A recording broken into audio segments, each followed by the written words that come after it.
Saya Zahra. Saya Hiro. Saya Ayah Hiroshi.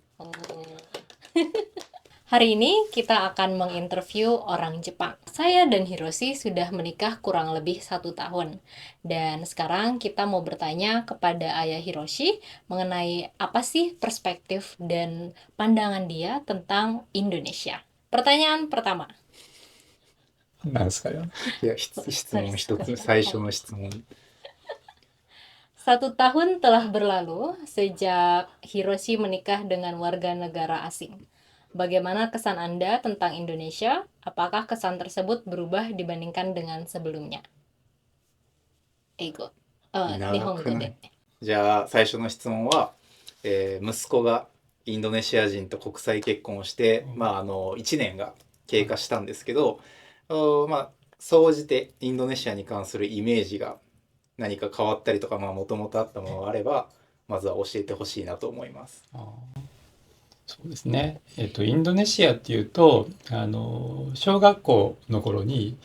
ジャカルタっていう街はすごく人口が多いんだっていうことを習ったんですよ。で、その時に自分が住んでいた大阪の町よりも多いぐらいの人口って言われたんで、ジャカルタっていうところはすごい人口が多いんだって思ってました。でもインドネシアはスマトラとかボルネオとか島があって、それはもうほとんどジャングルみたいなもう森だらけっていうか、森ばっかりの島なのかなって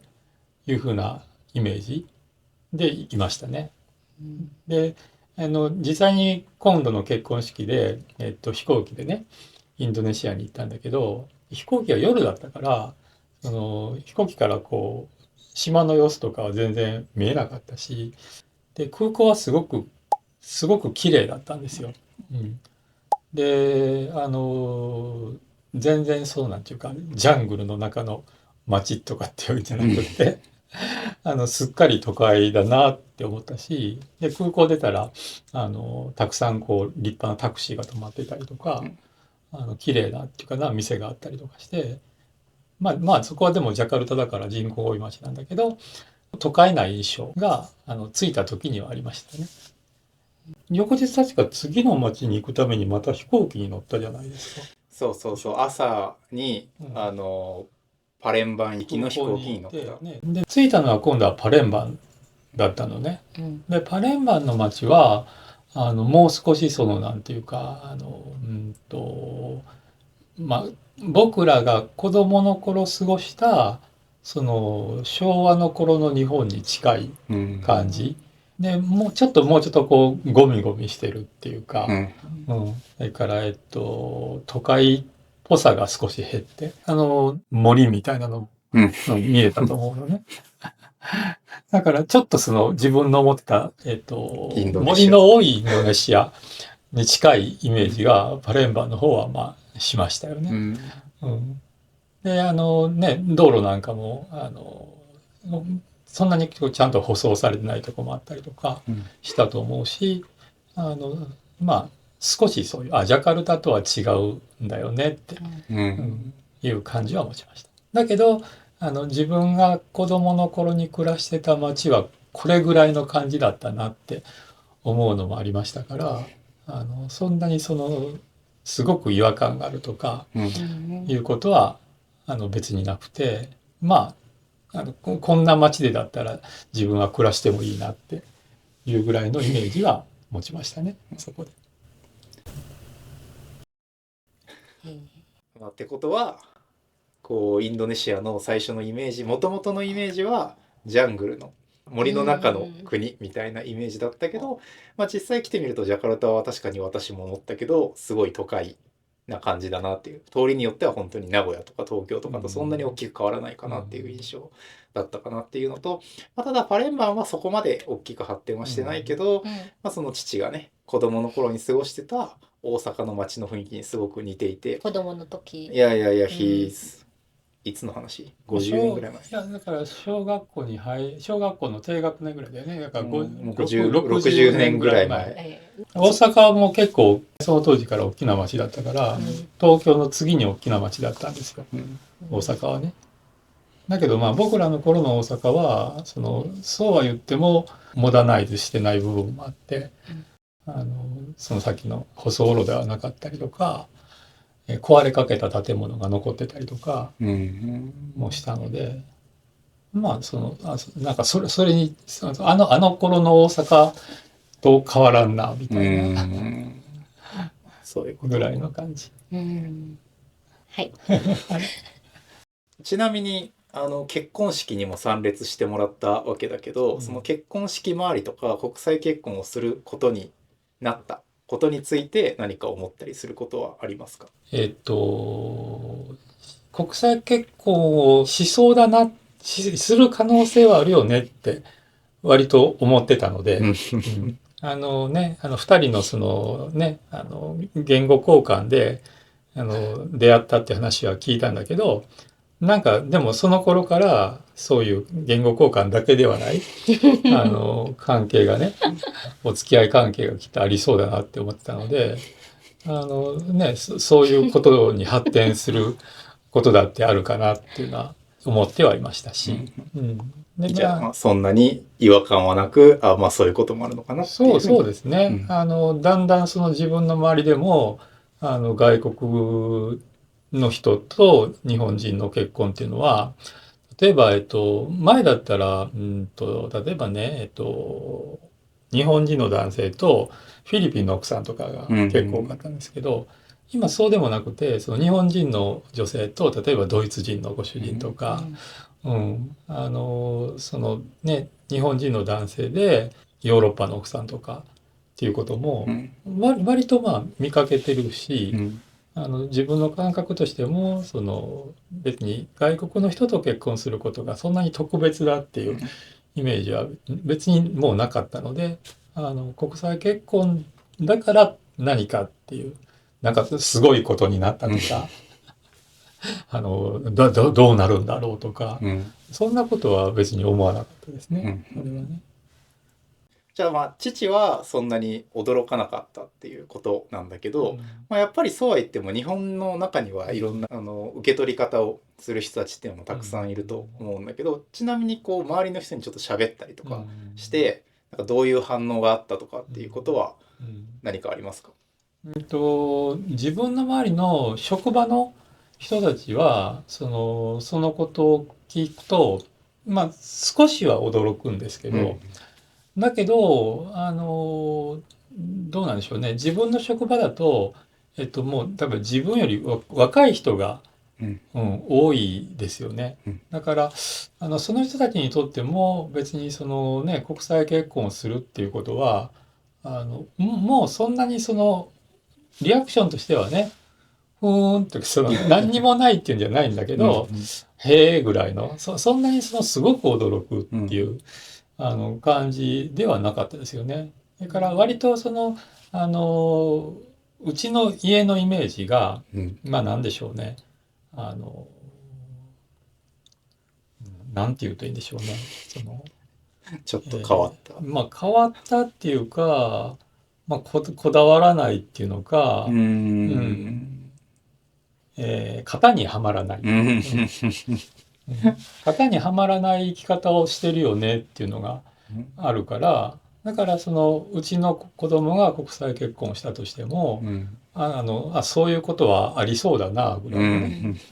感じで、まあ驚いているぐらいの感じでしたね。で割とまあうちの職場全体がどうなんでしょうね。そんなに保守的じゃない、職場なので、まあ余計にそういうことがあるのかもしれません。で、僕自身は、うちの奥さんの方は、ローカルコミュニティとの付き合いが、地元の人と付き合いあるけど、僕はあんまり地元の人の付き合いがないわけですよね。だから例えばね、お隣の人にその話をした時の驚き方とかは、奥さんに聞いた方が、もしかしたらお隣の人なんかはもっとリアクションが多かったかもしれないけど、僕の周りの職場の人のリアクションは、まあ、少し驚くけど、そんなに大仰天、をするわけではないっていう感じでしたね。まあ、じゃあね、日本人全員っていうわけじゃないけど、とりあえず父の周りの人は、うんその国際結婚をする日本人と日本人インドネシア人が結婚するってことに関しては、まあ驚きつつもそうなんだよかったねっていう、こうポジティブな受け取り方をしてくれたっていう。たまたま好きになってパートナーになろうと思った人が、うんたまたまインドネシアの人なのねっていうぐらいの、感じで、そういうその特殊なことではないっていう。まあ現代においては、まあそういうことも普通にあるよねってそういう。誰かが誰かを好きになることがあって、それは別にたまたまいろんな人を好きになるよね、みたいな感じで捉えてくれてるというか捉えてるんだなって思いますけどね。はい。I want to ask, saya mau tanya. Saya juga penasaran, bagaimana sih perasaan Otosang ketika menghadiri pernikahan di Indonesia dan melihat bagaimana keluarga Indonesia ya saling welcome dengan keluarga besan. Aku penasaran gimana sih pandangan dan perspektif Otosang terkait dengan keluarga Indonesia dan pernikahan di Indonesia. インドネシアの結婚式に参加してもらって、まあ、私の印象的には結構日本のスタイルとやり方というかフォーマル具合とか全然違ったなっていうのがあるんですけど、まあ、父としてはこう結婚式に参加してみてその結婚式の違いとか、あとはその家族の様子とか関係性みたいなところで何か思ったことがあれば聞きたいなと思うんですけど、どうですか？一番の印象はね、だからまあ、最近自分の周りで、僕の知り合いの人の子供が結婚するとか、まあ、あったりとかするんだけど、まあ、結婚式はもう挙げないとか、自分たちだけでフォトウェディングって言ってね、写真だけ撮るとか、2人だけで海外に行ってそこで結婚式をしてとか、で後でその友達呼んで友達にお披露目のパーティーをするとかね、あったんですけど、今回のインドネシアの結婚式はまあ、一つはね、宗教儀式が、まあ、混じってたってなるじゃないですか。まあ、神様の前で、先生をそう家族になることを誓いますみたいなのが、まあ、あって、それから、さらに、まあ、親族がたくさんこう集まってきて、で、僕たちがそのひな壇に座ってると親族がこう順番にこう回ってきて、で全員こうとにかく全員こう何かこうそこで挨拶をきちんとしていくみたいな感じがあって、でそれがそういう形の結婚式だから、ヒロシとザラが結婚するっていうんじゃなくて、ザラの家の人々とそのヒロシの家のそのファミリーがね、ファミリーがその知り合いになるんだっていう、ためのものなんだって、それをまあ、神様にも誓いを立ててやっていくんだみたいな感じが一番こう違いとしては印象に残りましたよね。だからこの結婚式をすることで僕にそのインドネシアのその親族っていうか家族っていうかが、できたんだな、これでできるんだなって、この人たちとその家族になるんだなっていう、印象をすごくその時持ったので、すごい素敵なまあ、出来事っていうかセレモニーっていうか、こういうのなかなかいいよね、いうのは思いましたね。それは自分が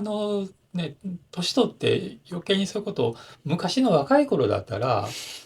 俺たちが結婚するんだぜ、別に父や母はどうでもいいじゃんみたいな、思ってたと思うんだけど、やっぱりそうじゃなくてその家族っていうものがつながるんだよねっていうのはなんかすごくいい感じで。で日本に帰ってきてからとも俺インドネシアに親戚いるんだって、結構思うようになりましたから、その後インドネシアで火山が噴火するとかですね、結構ねインドネシアの親戚は大丈夫みたいなそんな感じで自分の世界がそっちに向いて広がるっていうかな、つながってる人がそこに増えたっていうのは、とても良い経験というか素晴らしい感覚が持てたなって思います。確かになんか私も結婚式単体じゃなくてこう家族をね、父と母と兄と一緒に結婚式に行くときに彼女の親戚の家にうんうんみんながわざわざ集まってうん名前を紹介したりとかねして、まあ、私たちからお土産を渡したわけですけど、まあ日本だったら多分そこまではしないよねみたいなところはあるので、まあ、確かにそうなんかこう家族の結びつきというか関係性がすごく日本よりもまだちゃんとあるのかなっていう印象は私も持ちましたね。うん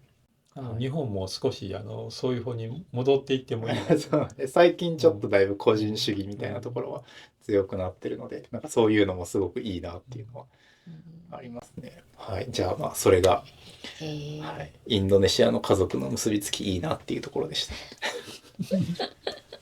Selanjutnya, Ayah Hiroshi adalah seorang presiden dari rumah lansia di Jepang. Mereka baru saja meng-hire foreign worker. Apakah foreign worker ini adalah orang Indonesia? インドネシアの人ではないんですけど、 Ah, もともと外国の人って言った時に話が出てたのはタイとか、あベトナムとか、 ah, なんだかもしれない、そういった東南アジア、インドネシア ah, も含めて候補になったんだけど、 ah.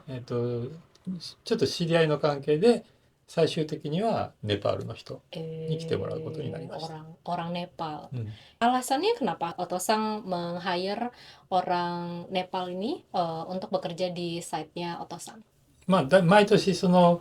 1割ぐらいの人が、辞められるんですよ、これいらっしゃっても。でそのだんだんとその日本の方で、働いてくれる、しかも割と若い人っていうのが、だんだんこう少なくなってきていて、雇う人を見つけるのに苦労し始めたんですよね。今働いてる人たちの年齢がだいぶこう高くなってきてしまって、年齢層が全体的にこう上がりすぎるとやっぱり困るんですよね。安定しないっていうか、みんな一斉にこう年取っていっちゃうと困るわけじゃないですか。でなので若い人に来てほしいんだけど、やっぱりなかなか介護の仕事って、まあ、楽ではないし、そんなにお給料がいいわけでもないし、で今私の住んでいる地域には若い人がそんなにたくさんいないので、若い日本人の方が来てくれる見込みがそんなに良くないわけですよね。でまあ他の施設で実はそのネパールの人をすでに雇っているところがあってですね、でそこに聞いたらそのネパールの人をそのしっかり働いてくれるっていうことがあったので、まあ僕たちももう 2,3 年前から外国の人にも働いてもらおうかなっていう話はまあしてたので、まあそのネパールの人が働いてる話を聞いて、じゃあうちでも来てもらうにしようかなっていう話になったんですよね。じゃあそうすると結果的にはこの地域に、まあ、そもそもっていうのもあるけど若い人がなかなか入ってこないし定着もしにくい中で、できるだけ若い働き手を探していこうってなった時に外国人が選択肢に入ってきたっていうこと。聞くところだとやっぱりそうやって外国で働いてくれる人って、まあ、ほとんどが20代ぐらいっていうことで、まあ20代の人が働いてくれて、まあいらっしゃった方々はそれなりに長い年月、その4年とか5年とかね、日本で、まあ、そもそも働き続けようと思って来るっていうことなので、まあ、そうするとまあちゃんとやれば定着してくれるんじゃないのかなっていう期待もあって、まあ雇ってみようかと。Awalnya Otosang ada worry nggak ketika meng-hire orang dari luar Jepang? 外国人、そうなんかこう心配事。そうね、なんかこうそうは言っても外国の人を初めて雇うわけじゃないですか。なんか元々のこう大丈夫かなっていうか心配とかそういうものはなかったんですか？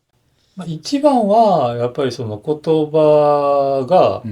十分喋れないのがそのどれぐらい普段の仕事とか、それからやっぱり仲良くなりたいですからね、その働いてくれる人と、そういうところがこうどれぐらいうまくいくかなっていうこととか、それからその日本っていうその知らないところにもうほとんど突然やってきて、でそのまあ彼女ね来てくれる人たちがそこで暮らしていく時のその大変さ、がそれが大丈夫かなって、大変すぎて値を上げるって言ってもいいのかな、値を上げたりとかもう続けられませんみたいにね、ならないようにはしないといけない。だからそういう暮らしのためのバックアップとかね、そういうのはしないといけないし、日本語を学んでもらうためのバックアップ、とかはしないといけないよなって思ったけど、ただ介護の仕事、実際のね介護の仕事って介護の仕事自体は、言葉がなくてもできる部分って結構多いんですよ。だから実際に体のお世話をするっていうね、例えば体を拭くとか、なんか向きを変えるのを手伝うとか、自分では食べれない人にご飯をね手伝うとかは別に言葉が分からなくてもきっとできるから、実際の介護の仕事のところはそんなに困らないんじゃないのかなっては思ってましたけど、ただ細かいコミュニケーションが利用者さんだし、ね、高齢者の皆さんとの間での細かいこととか、スタッフ間のそういう細かいこととかがね、どれぐらい言葉のわからないのが影響するのかなっていうのはやってみないとわかんないかなっていうのはありましたね。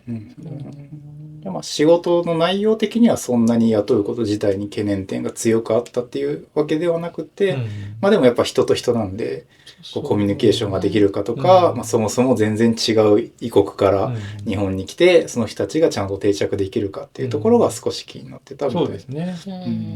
介護の仕事自体を覚えるのはそれこそプラクティスで実際にやっていって覚えていくことが別にきっとできるだろうと、それはね思ってはいましたよね。あとは日常のコミュニケーションで何が辛いですとか、これは嫌ですとか、これがしてほしいですとか、それはこれこれの理由でできませんとかさ、そういう理解、介護の上ではそんなにそこは多分なくても大丈夫だけど、スタッフ同士とか僕らの雇用者側と雇われる雇用人さんとの間の理解とかの部分で、どうなんだろうねっていうことかなって思ってました。ちなみにもう今どのぐらい雇った外国人の方は働いてる？今は最初は、指導者について、一人だけではやらずに必ず誰かと一緒にって言ってやってたわけですけど、半年ぐらいで例えば自分だけで、日中に他の人も働いている中で自分だけで何かお世話に回るとか、っていうことは、し始めてるし、それから10ヶ月ぐらいになるんですかね。今年、始まる頃には、早番遅番っていうんですけれども、早いシフトとねゆっくりなシフトがあって、でそういう時はあまり人がいない中でその人がそのシフトに入って、一人だけじゃないんですけど2人はいるんだけど、でもその人だけでも動ける。うちは広いユニットに10人10個の部屋があって、でそれぞれの部屋に個室に利用者さんが暮らしておられて、でその全部を一人の人が見るんですけど、10部屋を1人、そう10部屋の人、それが一つのユニットになってるんだけど、行くとその外国人の人だけがそのユニットにいて、でなんか対応してるみたいなのは今は見かけることがあるので、で分からないことがあったら他にもいるにはいるからそれで聞くぐらいの感じだから、だから1年経った今ではそういう基本的なケアは一人でもやるみたいな感じですね。その雇った人たちの日本語力は例えば来た時っていうのは正直そんなに高くないというか、全然。そうね、だから、N4 っていうのでN4 で、来るんですけど、実際にはN4 相当みたいな感じでエクイバレントですよね。結構その最初は日本語の理解はすごく少ない、状態だったと思います。でまあ週に1回、外国の講師の人を呼んで、でそれは彼女たちにこちらのそうなんていうかなお仕事の一環として、授業を受けてもらってでまあ学んでもらう。でだから今決まったことは日本語で言えば、まあ、大体わかる。っていう感じではあるけど、例えば漢字は読めるかとか書けるかって言ったら読めない書けないだけど、ひらがなとかはまあ読めるのかなみたいなね、それぐらいの感じに、まあ、今の状態で1年経ってまあそれぐらいですかね。まあ、でもその正直じゃああんまり文字とかわからない状態で来て、とはいえ半年ぐらいでおおむねすごい基本的な仕事はなんとなく独り立ちができて、まあ、今は1年ぐらい働いて、まあ、それこそ10兵を一人で何事もなければ回すこともできている。そうそんな感じ。まあ夜勤はねまだちょっとさせられないと思うんですけど、日中の本当に自分だけじゃなくて、呼べば誰かいるよねっていう状態だとそれはできると。あとうちは電子カルテなので、カルテの記入もなんていうかなタップすると決まったのがリストが出てくるんですよね。でその中からこう選べばいいようなやつだと、まあ、それで入力できるので自分でこう字は書かなくてもいいので、まあ、そういうのもあってやりやすいのかもしれませんね。じゃあまあ1年ぐらい働いてるっていうことなんですけど、実際にこう働いてもらってみて、その正直ざっくりどうなのかというか、もともと懸念したこととかも含めて、まあどんな様子というか、まあお互いですね、その外国人労働者の様子もそうだし、施設側としてもなんかどういう印象を持ってるのかっていうのも聞ける範囲で。そうね。だから働き始めてね多分3、4ヶ月ぐらいの頃だけど、まあ利用者さんも外国の人だから言葉がわからないよねっていうなりに、彼女たちに話しかけたりとか、するんですよ。でその彼女たちが自分たちもわからないなりにまあ話を聞いてたりもするのね。だからそういう人と接するっていうことは言葉はわからないけれどもやってらっしゃったし、介護の体を拭くとか何か食べるのを手伝うとか、服を着替えるとかそういうことに関しても別に彼女たちだから困ったとか、何かトラブルが起きたとかそういうことはこの1年間で外国人の人だから困ったっていう話は出てないんですよね。まあそれはスタッフたちがカバーしてる部分もあるとは思うんだけどまあ期待通りちゃんと、基本的なことはやっていってくれてるなっていうむしろなんでしょうね途中からいらっしゃるすでに経験のある、少し年の上の、日本人の介護の方より、まあ、素直にと言いますか、やってくれる、っていう感じもありますね。一つ印象的だったのはまあ2人来ていただいて、で一つのチームで働いてもらったんですけど、今年のお正月にまあそろそろ、2人別々のところでね、働きましょうっていうことで別のチームに1人移ってもらったんですよね。でその時にもともと働いてたチームの人が取られちゃって悲しいって残念って言ってたぐらいだから、やっぱりちゃんと、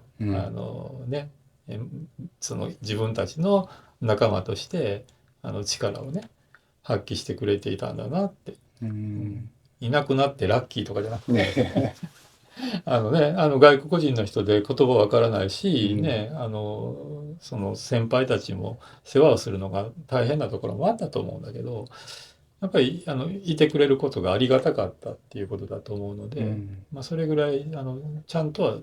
ていうか期待には応えてくれてるんだなって思いましたね。はい。じゃあまあ本当にうまく溶け込んではもらえてて、そうだね。まあ、言葉の壁と変わりつつ、まあ、正直人当たりの良さとかがあれば、経験者よりもなんならうまく溶け込んでる時もあるぐらいなんじゃないかっていうところですね。Terakhir, untuk orang Indonesia yang mungkin nanti juga mau bekerja di Jepang, kira-kira orang seperti apa sih yang cocok untuk kerja di industrinya Otosan atau mungkin di care facility-nya Otosan? 日本に、まあね、いろんな今外国の人は来てるんだけど、今まで多かったのは、飲食とかの人の方が多かったんですけど、だんだんそっちは割とこう一般になってきていて、飽和してますね。はい。で、介護の業界はまだまだこの何年間かはそういうこうニーズはあるのと、それから仕事としては何でしょうね。まあ人と関わるのがね、まあ好きで、接するときにフレンドリーに、接するっていうことができれば、まあ、割とその働く先としては、働きやすいところだろうとは思うんですよね。だから僕らがその外国の人にその求める能力っていうか、まあ、資質とかっていうけど、そのどんなことがねあってほしいかっていうと、まあやっぱりそのお世話する相手の高齢者さん、利用者さんにまあ優しく接しられて、親しくこう言葉がかけれたりとか、その人にそのまあ関心、人間に対する関心がちゃんとあって、でまあ手助けしてあげるのが、好きみたいな、感じのところがあれば、あとはそのテクニックとかは、やりながらゆっくり学びながらねやっていけばいいと思うし、だから言葉もそのさっき言ったけど、そんなにその言葉が分からなくっても、触れ合いの部分とか、表情でこの人はその自分にこう優しくしてくれるんだっていうことが伝わると思うので、でそれが伝わればその介護される人々、小枝さんの方は受け入れてくださるので、そういうことができれば働く力としてはあると思うんですよね。だからインテリジェンスがどうこうとか言葉がうまくしゃべれるとかよりは、そういうそのね人間が好きでちょっとこうね関係を持つのが好きでっていうのと、あとはまあ介護の仕事って結構肉体ね勝負っていうか体の力がいるとこがあって、割と腰を痛めたりする人がね、多いから、体はそのある程度丈夫っていう人がの方がまあいいかなっていうのはありますね。今回ねネパールの人に来てもらう時に面接するんですけど、何か運動してますかって聞くと、ネパールにいるとねほとんどの人がダンスしてるダンスとねサッカーしてるって言うんですけど、でじゃあ部活でやってたのかっていうと違うんですよね。普段の遊びがサッカーみたいな感じで、みんな女の子なんだけど、だからそういうふうにスポーツ聞くんですけど、やっぱり何かちゃんと体を使うね、ことをしっかりやってた人の方が、そういう意味ではこう安心できるのかなっていうのはありますね。でも一番はやっぱりそのキャラクターっていうかその性質、人と接して何かこう手伝って、喜んでもらえると嬉しいっていう、そういう性質が一番大事かなって思いますね。じゃあまあ人に思いやりを持って接せれる方は言語力がなくても、そうですね。はい、インテリジェントに自信がなくてもチャレンジしてみれば、まあ、体が丈夫であればなおさらいいけどやってはいけるんじゃないかと。言語とかインテリジェンスよりは体の力とその、なんていうの、優しさ、愛さのさと優しさがあれば。まあぜひじゃあインドネシアの皆さんもインドネシアの皆様機会があればぜひ応募していただきたいというところで、この業界はきっとまだ求めてますから。じゃあ今日はこんな感じで良いでしょうかね。Terima kasih banyak Oto-san atas waktunya hari ini. Terima kasih. Sama-sama. Bye. Bye. Bye.